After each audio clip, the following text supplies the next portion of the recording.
তো বন্ধুরা দেখো এখানটায় রান্না তোড়জোড় চলছে। অলরেডি পায়েস মানে হয়ে গেছে আর 5 রকম ভাজাভুজি কমপ্লিট। তো এখানটায় হলো বাসন্তী পোলাওর জল গরম হচ্ছে। আর আজকের রাঁধুনি হলো আমি আর আমার শাশুড়ি মা, আর আজকের ব্রাহ্মণও আমি। এখানে সবজি তো কালকেই কোটা বাটা কমপ্লিট করা হয়েছিল, মানে বাটাটা হয়নি। আর এখানে সব সরঞ্জাম আছে, সব কিছু হয়ে এসছে আদা আদি, আর হলেই একটু হলেই হবে। এই যে এদিকে দেখো ভাজা পায়েস, আর ওই ফল টল এখনও কাটিনি, সব করব একটু পরে। তো মিষ্টি টিষ্টি সব নিয়ে এসছে। আর আজকে যেহেতু আমার ঘরে দুটো অনুষ্ঠান একসাথে, লোকনাথের আর গোপুর জন্মদিন, তো কেকটাও আনা হয়েছে, ওপরে ঘরে রাখা আছে ফ্রিজে। তো শাশুড়ি মা আর লাগবে না, আর আমি রান্না করছি। আর আমার হেল্পার, এই যে যদি কারোর লাগে দেখে নাও, এই হেল্পার বলছি কেন, হেল্পারটাকে নিতে পারো তোমরা। আগে থেকে কিন্তু বুকিং করতে হবে, কারণ বুক অলরেডি হয়ে থাকে, কখন কোথায় চলে যায় কেউ খুঁজে পাবে না। হেল্পার হাই করো, বলো হাই বলে দাও। এদিকে ফিরে এই যেরকম করো, হাই। ওই সাবাস দেখেছো, মানে বড় ব্লগার। আর আমার শাশুড়ি না ভীষণ ভালোবাসে আর ভিডিও, মানে আমি যে করি আর খুব এনজয় করে, তো সেই কারণে আরও বেশি করে করি, কারণ ওনার উদ্যোগটা প্রচণ্ড, মানে আমার মায়ের থেকে বেশি।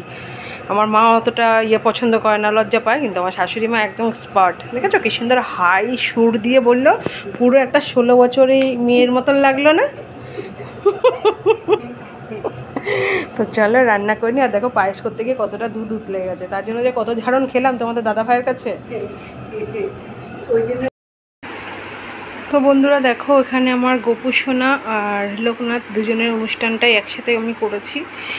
আজ 19শে জ্যৈষ্ঠ, লোকনাথের উৎসব, তোমরা সবাই জানো। আর এখানে আমার গোপুদেরও আজকে জন্মদিনটা করেছি। জন্মদিনটা করতে পারিনি, সেদিন আমার শরীরটা খারাপ ছিল বলে।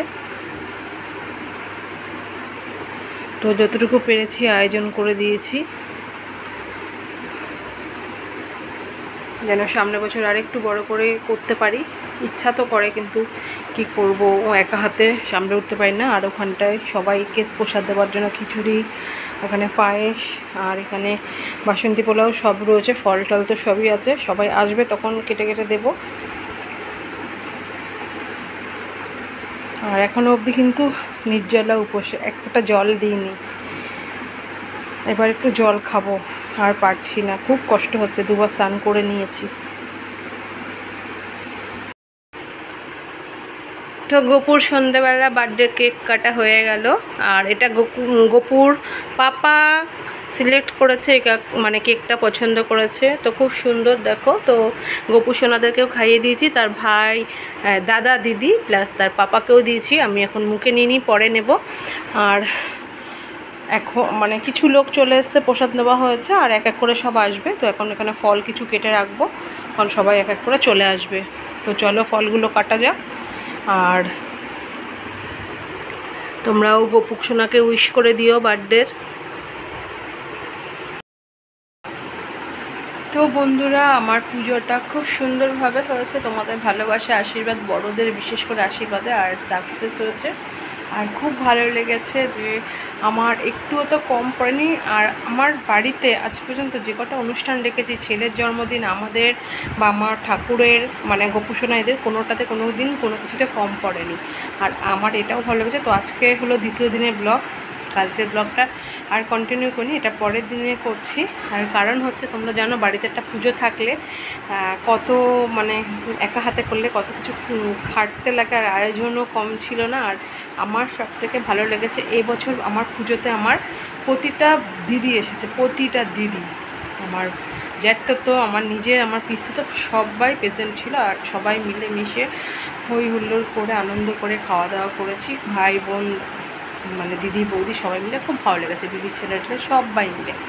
আর কি বলে, আমার দিদি কিন্তু আজ সকালেই চলে গেছে, ও ছিল কালকে রাত্রে আর একা হাতে, এর জন্য আর ভিডিও করিনি। কারণ তোমরা দেখেছো যে অত বড় ডেস্কিতে যে খিচুড়ি করা হয়েছে, নিশ্চয়ই লোকজনও বেশি ছিল সবাইকে দিতে, তো ভালো লাগলো। আর তোমাদের আশীর্বাদে সবটাই গুছিয়ে নিয়েছি। অবস্থা মানে খুব একটা ভালো না, পুরো টাইট হয়ে রয়েছে। একা হাতে যেহেতু অত বাসন ধোয়া হয়েছে, মানে একদিনে করাটা পসিবল হয়নি, কালকে কিছু করে রেখেছে আর আজকে কিছু ধোয়া হয়েছে। তো ভালো আমার সত্যি খুব ভালো লেগেছে, এই কথাটা যতবার বলবো কম হবে, খুব ভালো লেগেছে। আর আমি যেহেতু ভোগ চড়িয়েছি কিছু কিন্তু দাঁতে দিইনি, মানে মুখে নুন চেক করিনি। তো মানে ভগবানের আশীর্বাদে প্রত্যেকটা জিনিস পারফেক্ট। খিচুড়িতে নামমাত্রা কম হয়েছে, কিন্তু সবাই বলেছে যে ভালো হয়েছে, বেশি হলে খাওয়া যেত না, কম হয়েছে ঠিক আছে। পায়েসটাতে একটু মিষ্টি হয়ে গেছে, বাট ঠিকঠাক। তো ইচ্ছা আছে সামনের বছর একটু বড় করে করার। ইচ্ছা এটাও আছে যে লোক দিয়ে, মানে রাঁধুনি দিয়ে, আমার ভোগের মতন অল্প আমি চড়িয়ে রাঁধুনি দিয়ে বড় করে করার, যদি সম্ভব হয়। নাহলে নিচে করবো, কী বলো তো, সবই ঠিকঠাক যখন নাওয়াবার খিচুড়িটা নাওয়াবার মুখে হয় না, ফোটে, তো তখন আমার অনেক জায়গা কিন্তু ফোসকা পড়ে গেছে। তো আমি তাও কিছু মনে করি যে আমার পুজোটা ভালো হয়েছে। তো একটা জিনিসই খারাপ ছিল, লেগেছিলো, যেহেতু আমার বাবা মা প্রেজেন্ট ছিল না, যদি ওনারা থাকতো আরও ভালো লাগতো। আগের বছর আমার বাবা ছিল, তো খুব ভালো লেগেছিলো। তো যতটা সম্ভব হয়েছে, আর দুটো পুজো একসাথে রেখেছি। যদি দুটো পুজো একসাথে না রাখতো, গোপুর বার্থডেতে ইচ্ছা ছিল কচুর শাক করার, অন্য যদি ভোগ দিতাম অবশ্যই আমি কচুর শাক, ডাল এগুলো তো রাখতাম, তো সেটা দিইনি। আর আমি একটা নতুন সবজি, ময়দার সবজি করেছিলাম, সেটা একটু লেট হয়েছিল, তাই তোমাদের সাথে শেয়ার করা হয়নি। ওটা খেয়েও সবাই খুব ভালো বলেছে, আর নতুন আইটেম সবার খুব ভালো লেগেছে। তো তোমরা দেখো, আমার মনে হয় তোমাদের ভালো লাগবে আমার ভিডিওটা, তোমরা স্কিপ করো না। আর তোমরা আমাকে কমেন্ট বক্সে জানিও কারোর যদি কিছু জানার থাকে বা কিছু বলার থাকে, আর তোমরা প্রচুর পরিমাণে শেয়ার করো আমার ভিডিওটা, তবে আমার খুব ভালো লাগবে। তো আজকের নতুন ব্লগটা এখানেই শেষ করছি, দেখা হবে নতুন ভিডিওতে। তার আগে আর একবার আমার ঠাকুরের সিংহাসনটা দেখিয়ে দিই চলো, যে আজ আমি আমার গোপুসোনাদের সব ঠাকুরকে কিভাবে সেবা দিয়েছি। আর আমার গোপুসোনাদের গরমের কারণে আমি ওদেরকে খালি গায়ে রেখে দিয়েছি, তো চলো একটু দেখিয়ে দিই।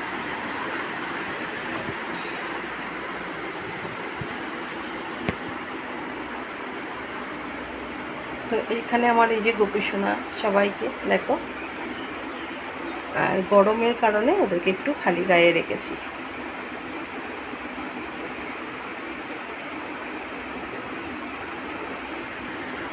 আজকের মতন এখানটায় শেষ করছি, দেখা হবে নতুন ভিডিওর সাথে, নতুন দিনের সাথে শুরু করা হবে। তো আজকের মতন টাটা।